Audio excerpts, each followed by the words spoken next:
तो दोस्तों, यदि आप माध्यमिक शिक्षा बोर्ड अजमेर यानी आरबीसी बोर्ड अजमेर के रिजल्ट से नाखुश हो तो आप अपने बोर्ड के परीक्षा परिणाम की पुनः जांच करवा सकते हो और आप अपनी उत्तर पुस्तिका की प्रतिलिपि या फिर फोटोकॉपी प्राप्त कर सकते हो बिल्कुल आसान तरीके से। जी हां दोस्तों, इस वीडियो में मैं आपको बताऊंगा कि आप अपने बोर्ड परीक्षा परिणाम में कैसे पुनः जांच करवा सकते हो, इसके क्या नियम है, क्या इसकी शर्तें हैं, कितनी फीस रहेगी और आवेदन जो प्रोसेस है वो किस प्रकार रहेगी, डिटेल के साथ पूरी जानकारी बताऊंगा। मेरे साथ है वो आप बने रहिए। नमस्कार साथियों, मैं हूं आपका अपना साथी राजगुरु जी और आप देख रहे हैं राज स्कूल हेल्प यूट्यूब चैनल। दोस्तों, वीडियो में आगे बढ़ने से पहले एक बात को पहले ही मैं क्लियर कर देना चाहता हूं। देखिए, फिलहाल यहां पे आरबीसी बोर्ड अजमेर की बोर्ड परीक्षा 2022 के रिजल्ट हैं वो आने शुरू हो गए। अब यहाँ पे बोर्ड परीक्षा परिणाम की पुनः जांच करवाने के जो नियम और शर्तें सभी कक्षाओं के लिए एक जैसे हैं, चाहे वो कक्षा 10वीं हो या फिर कक्षा 12वीं हो। फर्क केवल एक है, वो डेट का, जिसके बारे में मैं आगे आपको बताऊंगा। अब दोस्तों, आपको पता है कि फिलहाल यहाँ पे बोर्ड के द्वारा कक्षा 12वीं के विज्ञान और वाणिज्य वर्ग का जो रिजल्ट है वो 1 जून को यहाँ पे जारी कर दिया है। अब जैसे ये रिजल्ट आया तो काफी सारे ऐसे स्टूडेंट हैं जो अपने परीक्षा परिणाम से खुश भी हैं और कुछ नाखुश भी हैं। और वो नाखुश इसलिए कि उन्होंने कड़ी मेहनत भी की थी, अच्छे आंसर भी लिखे, लेकिन फिर भी उनके नंबर आए। अगर आप अपने बोर्ड परीक्षा परिणाम से नाखुश हो तो आप अपनी जो उत्तर पुस्तिका है उसकी प्रतिलिपि है वो प्राप्त कर सकते हो और आप ये पता लगा सकते हो कि आखिरकार कमी किसकी है, मेरी खुद की है या फिर सामने वाले बोर्ड या फिर एग्जामिनर की है। लेकिन उत्तर पुस्तिका प्राप्त करने के भी कुछ नियम और शर्तें हैं जिसको आपको खास तौर पे ध्यान रखना है। अब देखिए दोस्तों, पहली बात जो सबके लिए खास है और खास बात है डेट की। देखिए, इसमें आपको डेट का खास तौर पे ध्यान रखना है। अब देखिए, जिस दिन यहाँ पे बोर्ड का रिजल्ट डिक्लेयर हो जाता है उस डेट से लेके अगले 10 दिन तक आपको अपनी उत्तर पुस्तिका की प्रतिलिपि या फिर फोटोकॉपी प्राप्त करने के लिए आवेदन करना पड़ेगा। और ये जो आवेदन है वो केवल और केवल ऑनलाइन ही किया जाएगा बोर्ड की वेबसाइट के द्वारा। अब यहाँ पे अगले 10 दिन तक तो आप सामान्य शुल्क के साथ है वो आवेदन कर सकते हो, फिर उसके अगले 5 दिन तक आप दुगुने शुल्क तक आप आवेदन कर सकते हो। सामान्य शुल्क है 300 रुपया और दुगुना शुल्क है यहाँ पे 600 रुपया। अब कुल मिला के बात यह है कि जिस दिन यहाँ पे बोर्ड परीक्षा का रिजल्ट जारी होता है उस दिन से लेके अगले 15 दिन तक आप अपनी उत्तर पुस्तिका की प्रतिलिपि प्राप्त करने के लिए ऑनलाइन आवेदन कर सकते हो। तो खास तौर पे आपको डेट का ही ध्यान रखना है। अब दोस्तों, आपको यहाँ पे कहना चाहूंगा, देखिए यहाँ पर बहुत सारे ऐसे स्टूडेंट होंगे जब उनके रिजल्ट सामने आता है तो अलग अलग अपने जो विषय होते हैं या जो सब्जेक्ट होते हैं उनके रिजल्ट से वो नाखुश होते हैं, हिंदी इंग्लिश जो भी है।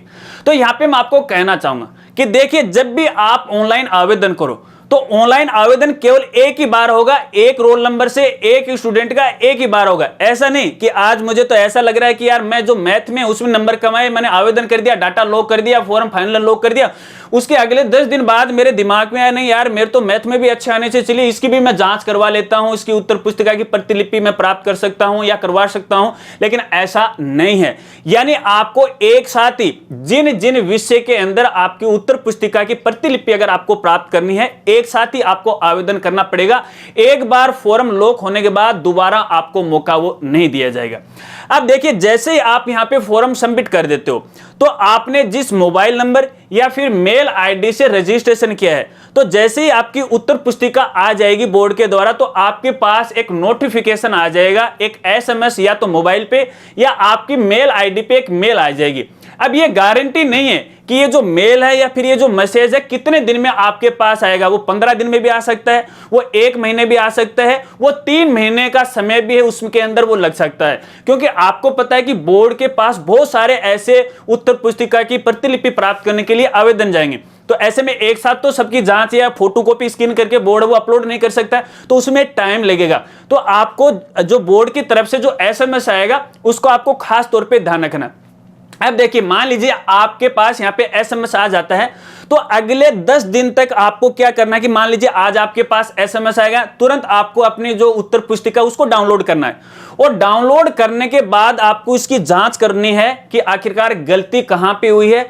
अगर आपको ऐसा लग रहा है कि वास्तव में यहाँ पे एग्जामिनर या फिर बोर्ड की गलती है तो उसके खिलाफ आप आपत्ति है वो दर्ज करवा सकते हैं। और आपत्ति भी आप अगले 10 दिन तक है आप करवा सकते हो। मान लीजिए आज आपके पास एसएमएस है और आज आपने कॉपी डाउनलोड कर ली, उसकी प्रतिलिपि यदि आप आज डाउनलोड कर ली तो उसके अगले 10 दिन तक आप आपत्ति दर्ज करवा सकते हो। और आपत्ति दर्ज करवाने का 100 रुपए की फीस भी आपको एक्स्ट्रा और देनी पड़ेगी। इस बात को आपको यहां पे ध्यान रखना है। तो ये कुछ सामान्य सी बातें हैं, याद रखना।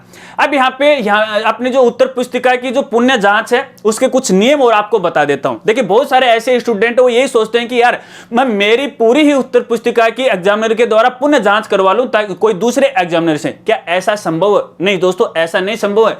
यहां पे देखिए बोर्ड के उत्तर पुस्तिका के नियम होते हैं जांच करने के। अब पहली बात तो यह है कि यहां पर जब आप उत्तर पुस्तिका के लिए आवेदन करोगे तो उत्तर पुस्तिका की पुनः जांच या फिर पुनर्मूल्यांकन नहीं होगा। कहने का मतलब ये, यदि पहले किसी एग्जामिनर ने उसकी जांच कर दी है, किसी क्वेश्चन में नंबर दे दिए हैं, तो पुनः उसकी जांच नहीं होगी। अब क्या क्या जांच होगा, क्या क्या परिवर्तन होगा, वो मैं आपको बताता हूं।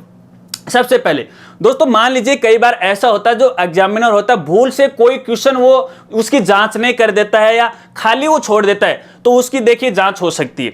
इसके अलावा केजिंग में भिन्नता का मतलब ये है कि देखिए जो अपनी उत्तर पुस्तिका है उसके अंदर जो भी आंसर है, आंसर में तो नंबर कुछ और ही दिए गए, जब उनका टोटल करके कॉपी के बाहर लिखा जाता है तो उसके टोटल में गड़बड़ी हो गई, यानी टोटल बैठता है 50 का और बाहर लिख दिया 40 का। तो देखिए इसकी जांच है वो की जा सकती है। बाकी ये नहीं है कि पूरी उत्तर पुस्तिका की या सभी क्वेश्चन की पुनः जांच की जाएगी। एक टीचर ने मान लीजिए किसी क्वेश्चन का जो आंसर है मान लीजिए वो 5 नंबर का है और एग्जामिनर में उसमें 3 नंबर दे दिए, तो भैया वो 3 ही नंबर उसमें रहेंगे। हाँ इतना जरूर है, कई बार ऐसा होता है कि देखिए एक जो क्वेश्चन होता है वो कई पार्ट में होता है। मान लीजिए 5 नंबर का क्वेश्चन है और इसी के 5 पार्ट होते हैं और पर जो पार्ट है वो 1-1 नंबर का है और आपने 5 पार्ट किए हैं और 5 ही पार्ट एकदम करेक्ट हैं, लेकिन एग्जामिनर ने केवल 2 ही पार्ट की जांच की है, तो भैया उसकी भी जांच हो सकती है। तो कहने का मतलब है केवल यही जांच होगी, पूरी जो कॉपी है वो जांच नहीं होगी। बस ये कुछ सामान्य सी बातें हैं, इसको आपको खास तौर पे ध्यान रखना है। चलिए अब आपको मैं यहां पे बताता हूं कि आवेदन आपको कैसे करना है। तो दोस्तों आवेदन के लिए आप बोर्ड की ऑफिशियल वेबसाइट पे विजिट कर सकते हो या फिर हमारी वेबसाइट पर भी इसका डायरेक्ट लिंक है आपको मिल जाएगा। और हमारी वेबसाइट का नाम है www.rajgurj.com। जैसे इस वेबसाइट पे विजिट करोगे आरबीसी बोर्ड का लिंक आपको मिलेगा, क्लिक कीजिएगा, वहां पर स्क्रूटनी का ऑप्शन आपको मिल जाएगा या समीक्षा का ऑप्शन आपको मिल जाएगा 2022 का, वहां पे क्लिक कीजिएगा और अपने मोबाइल नंबर से अपने रोल नंबर से वहां पे आपको रजिस्ट्रेशन करना है। और रजिस्ट्रेशन करने के बाद आपको किस किस विषय की आपको जो उत्तर पुस्तिका की प्रतिलिपि है फोटो कॉपी प्राप्त करनी है उस पर आपको यहां पे टिक लगाना है।